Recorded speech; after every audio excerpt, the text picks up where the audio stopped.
Alors Dieu prononça toutes ces paroles en disant.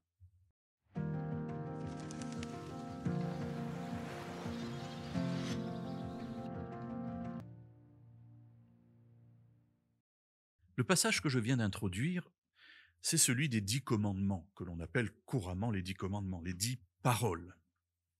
C'est-à-dire des paroles que Dieu va prononcer, mais qu'il va écrire sur 2 tables de pierre et qu'il va donner ensuite au peuple d'Israël comme règle de fonctionnement. Effectivement, quand on considère ces 10 paroles, on voit qu'elles sont la base de toute relation entre les êtres humains et entre les êtres humains et Dieu. Très souvent, on considère que ce qui est écrit, en particulier dans ce chapitre 20 du livre de l'Exode, mais aussi dans d'autres passages qui parlent des lois que Dieu a données, on dit très souvent les lois de Moïse.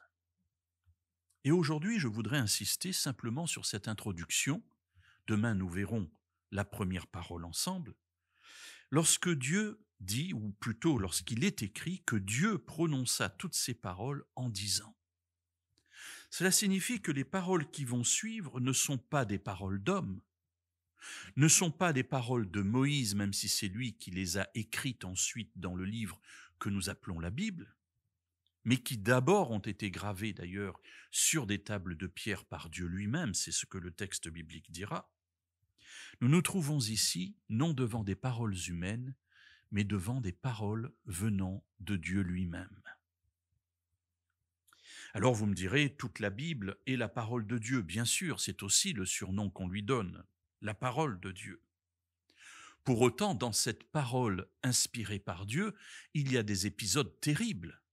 Il y a des choses qui ne correspondent pas à la volonté de Dieu.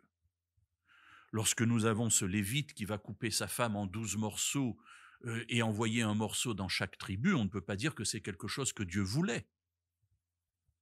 Donc il y a des choses écrites dans cette parole qui ne sont pas la volonté de Dieu, mais que Dieu a préservées parce qu'elles nous enseignent des choses pour notre vie de tous les jours.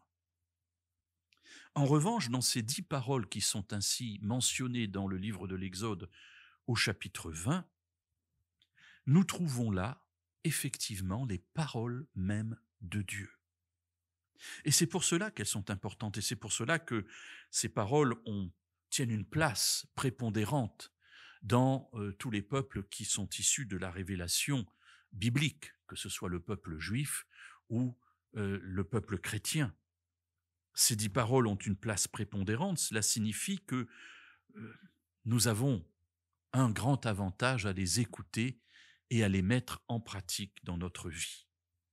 Alors nous n'allons pas faire un commentaire de toutes ces paroles, je vous laisse le soin de les lire et nous aurons sans doute l'occasion à une méditation ou une autre de voir l'une ou l'autre de ces paroles, mais demain malgré tout, nous verrons la première d'entre elles qui sera aussi intéressante pour mieux comprendre ce qui suivra.